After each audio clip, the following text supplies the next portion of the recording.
everyone.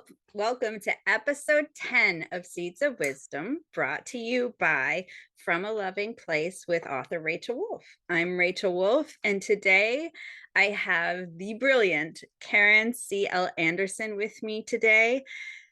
And she's talking about a very powerful seed, which I cannot wait to dig into. Nobody else has to change for me to be happy and successful. I have chills right now running through me because of this. And what I love about Karen is her work isn't just about out there people. It's not, the bosses. It's not the friends that don't support us. She goes right to the source, our moms. So I always see her work as so inspiring, even though I don't have a difficult mom. I feel like if someone can do it with their mom that close, we can do it with anybody. So I love this topic, and I'm going to have Karen introduce herself now so we can dig right in. Thank you, Rachel. When you said episode 10, it just made me excited because my birthday is November 10th, which is next week, and I'm going to be 60. So it was like, oh, November 10th, and it's the 10th anniversary, or the 10th episode, sorry. Oh, Um, exciting. yeah, so I love the number 10. So yes, I am Karen C.L. Anderson, and my work is basically working with, helping, writing for adult daughters who want to take care of themselves in the relationship they have with their mothers, who want to experience that relationship differently, who want to experience freedom from their mother's opinion of them. And it's so funny because there's always so many different ways to talk about what we do. And I know you experience that, and it changes, depending on my own mood, like how I talk about it. But lately it really has been sort of this acknowledgement that there is freedom to be found when we know, not just logically but also in our nervous systems, that our safety no longer depends on our mother's opinion of us. I love So that. yeah. So, I and that chills sort of again. speaks to the seed that you're talking about, Yep. because yes, our mothers, but also how, especially as women being socialized to care so much about what other people think of us and have other people's opinion of us and what we do, either hold us back or keep us small or keep us in a certain, narrowly defined Lane. whatever, Yeah. So that's me. That's what I do. I have written several books, and I am a life coach, and I do this work with women one on one, and I do offer workshops from time to time. So And you do have a subscribe newsletter that people can yes, follow. And yep. I will tell you, I get like I said, I don't have the difficult mother, but I get so much out of everything that you write. I mean, I Oh, really thank you. do. And you had said to hold up my books if I Yes. want to. So this is sort of the main book. This is the popular book. This book is like a bona fide bestseller. This one came out in 2018 and in with Mango, and it was the predecessor of this book was a book called um, The Peaceful Daughter's Guide to Separating from a Difficult Mother. That book still exists, but it's like it's don't bother with it because it's this one's better. And then I have a workbook or a journal for mothers and daughters who want to explore the relationship and sort of look at the relationship as a source of wisdom and healing and creativity. And speaking of creativity, this was my most recent book, which was on overcoming your inner critic and in regards to creativity, which again, that's kind of what we were just talking about, right? That who is the inner critic? Is it your mother? I mean, it often is. I mean, or whoever caregiver or important person in our life, we often internalize that voice, that critical. side, even if they weren't super critical. Yeah. Well, and and that bloodline of family that tends to be those first voices that we hear, and for some people it's in the churches, and some people Mhm. it's all those first you know Yes. authority figures. Yep. And our nervous systems, right? And this is something I've really been learning a lot about lately is just that, from the minute we come out, our nervous systems are learning what's okay and what's not okay based on everything that's happening around us. And that's how we begin to mold ourselves. So anyway, yeah. Yeah, it's oh gosh, there's so much to all this. I know I could talk to you for hours. So we're gonna focus Yes, let's focus. in on, so nobody else has to change for me to be happy and successful. What does that mean to you? Well, I mean, again, for me, it was my mother. It was realizing that she didn't have to change in order for me to be who I want to be, right? To be happy, to be successful, to pursue the things that I wanted to pursue. And for most of my life, I did believe that she needed to change. And specifically, I believed that she needed to approve of me. I needed for her to not be certain ways so that I could feel free.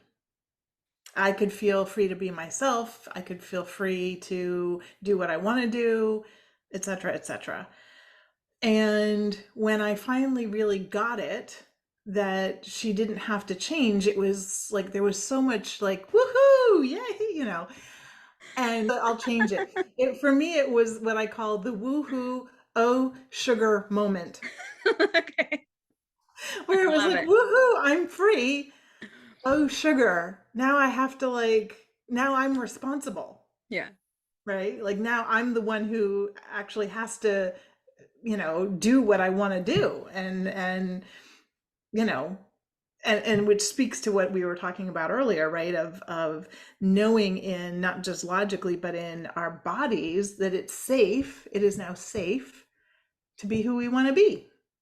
And so getting back to no one else has to change, what's beautiful about that is that codependence is a thing. And I think a lot of people who find themselves in codependent relationships blame themselves or think codependence is this like fatal flaw or this thing to be ashamed of. And it is actually, I think, something that is baked into our culture, right? Like this isn't just something that some people who are pathetic have, right? This is something that most of us have lived with because it is in so many different like systems and schools and religions and like all of that kind of stuff. This sort of codependent, like you relying on somebody else to be so that you can be okay. And there's a biological imperative for that, right?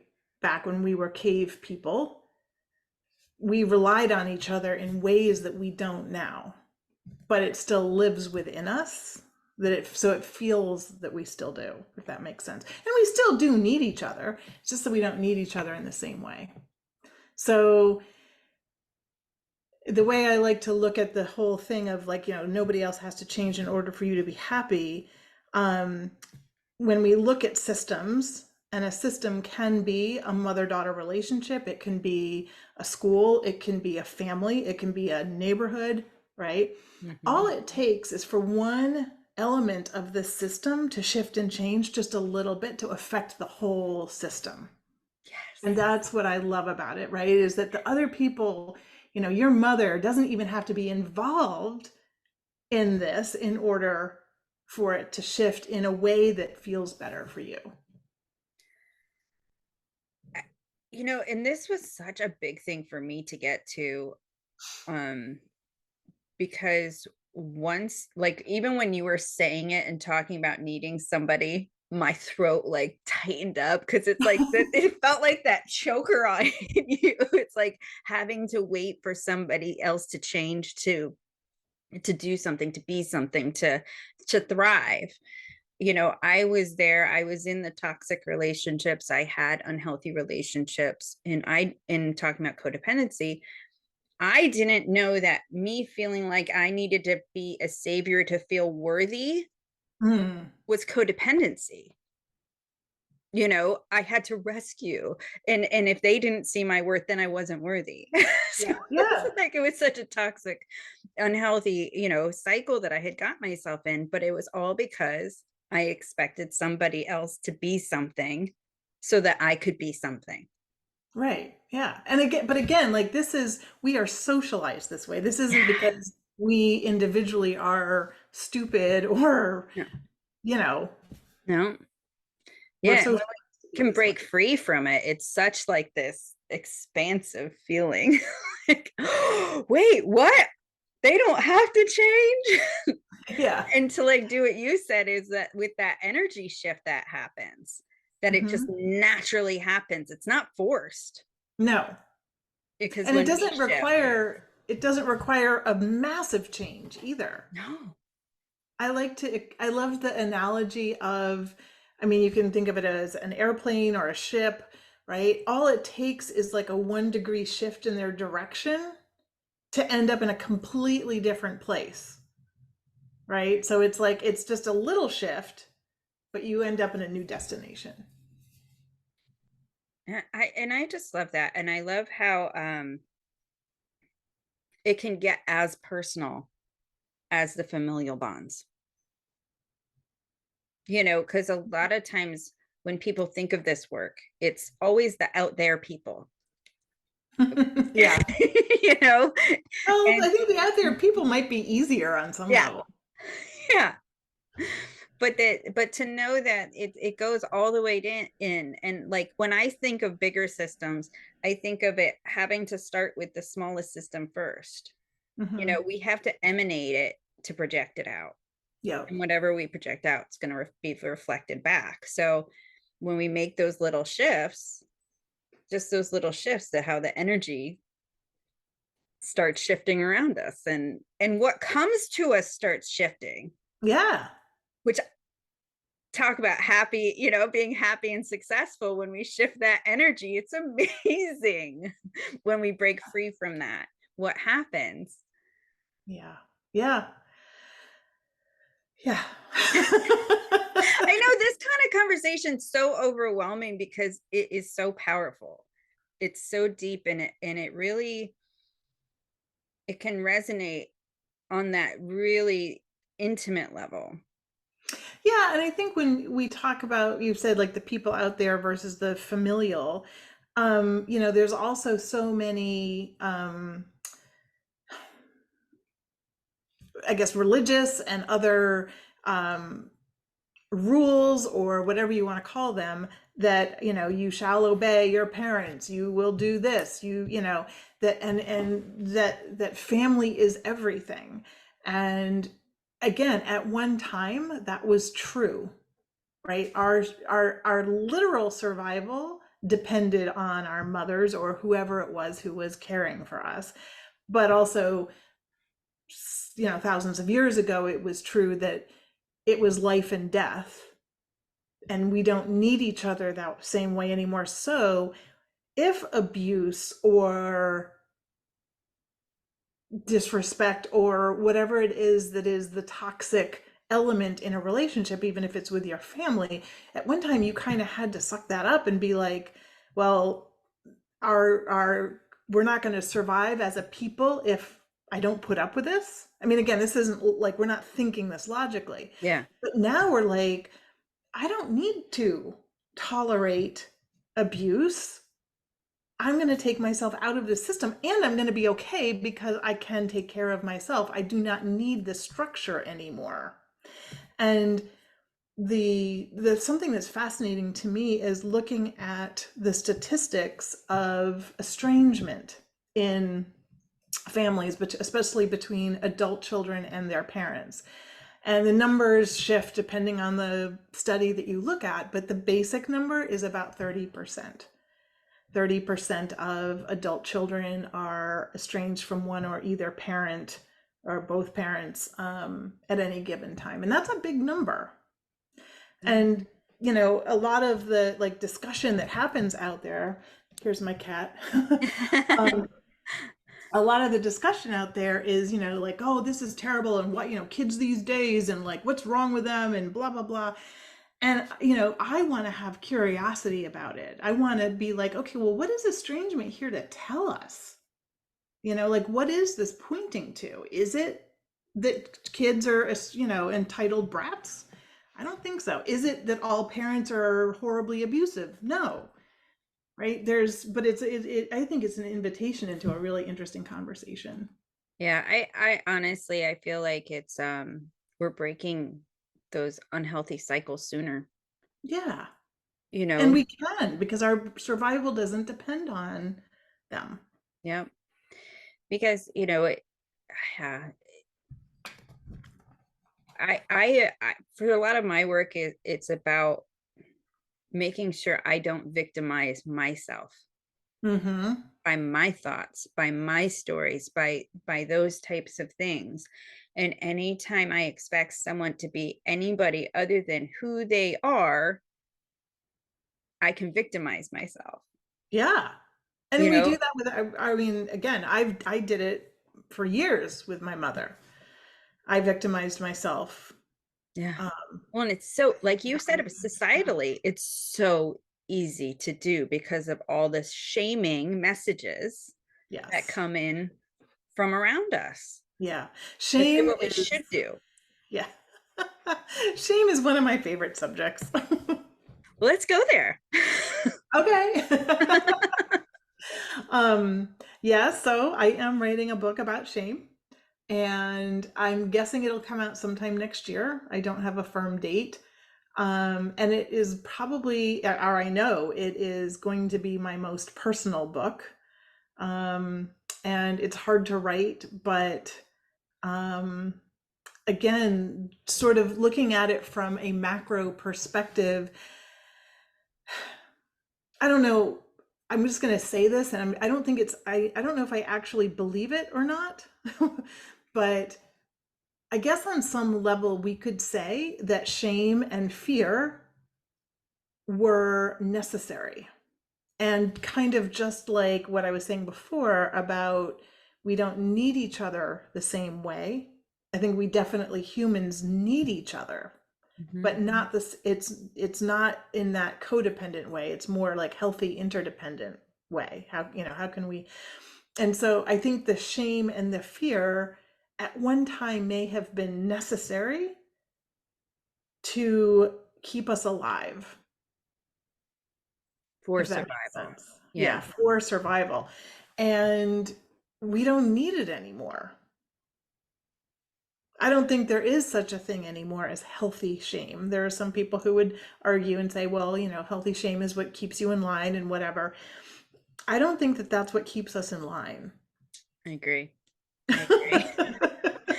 Yeah. It just tears us down. And my experience with shame is that um, it almost crippled me. I mean, it really, I don't know if is that a bad word to say, crippled? I don't know. It's Uh, what you felt. So I feel like it because I feel like that's a visual that people understand. So yeah. I got it. Um, yeah, I mean, it was, and it's funny too, because I watched a documentary on, a Miss America pageant winner from like the 1950s, and she had experienced childhood sexual abuse, um, and went on to win Miss America and like be the successful person. And yet she had all this stuff going on underneath. And that's the thing about shame that I think is really interesting, is that we um we go about living our lives and become Miss America or become successful authors or whatever it is. And yet this shame is still running the show, and people are like, oh, come on. I don't believe that you almost felt crippled by it or whatever. But it's true. Like, and that's why I think it's really important to have the conversations about shame, because I think it's the water that most of us are swimming in, and like we just don't see it. Well, and I think, you and I have talked about plenty about emotions, and uh, being happy and successful does not mean we do not experience emotions, that it's not okay to experience emotions. That fear felt as an emotion is okay, Yes. but it's not staying in the energy of it, not staying in the Yes. energy of fear, not staying in the energy of shame, not staying in the energy of lack and separation and all of that. I mean, being happy and successful means that we process our stuff, that we go there. Like you were saying, you're going there in this book, you're going to go there, and it's going to be deep and it's going to be hard. Um, but that's how we become happy and successful. We can't do that Yes. without facing ourselves. Right. And it's like being able to have the contrast. Yes. Yeah. We have to be able to see it to release it Yeah. Exactly. and get And beyond. I didn't know that for years and years and years that I had this shame. I was experiencing this shame. I just thought it was like a fact about me. Yeah. You know? Yep. And so many of us do because of that. Yeah. Well, I am so happy that you're writing this book and that you have all the ones that you do out. Um, we have to wrap this up, but I'm telling you, her work is amazing. If you have not seen it, go to the blog that's attached to this and dive in, because there is so much good stuff. And part of this is facing it, and to be happy and successful, we go in, we don't go Yes. outward. Look within. Yes. Become your own authority. Yes. So thank you so much for coming. And for whoever's watching this, if you're here, you're meant to be here for a reason. So embrace that. Thanks, Rachel. Bye. Have a great day. Make sure to follow the links that accompany this episode. You will learn a lot more about today's guest and see what they have going on now. You will also get all the links to follow them on their journeys if this seed resonates with you. Don't forget to subscribe to the From a Loving Place channel. Come back next week for another Seed of Wisdom.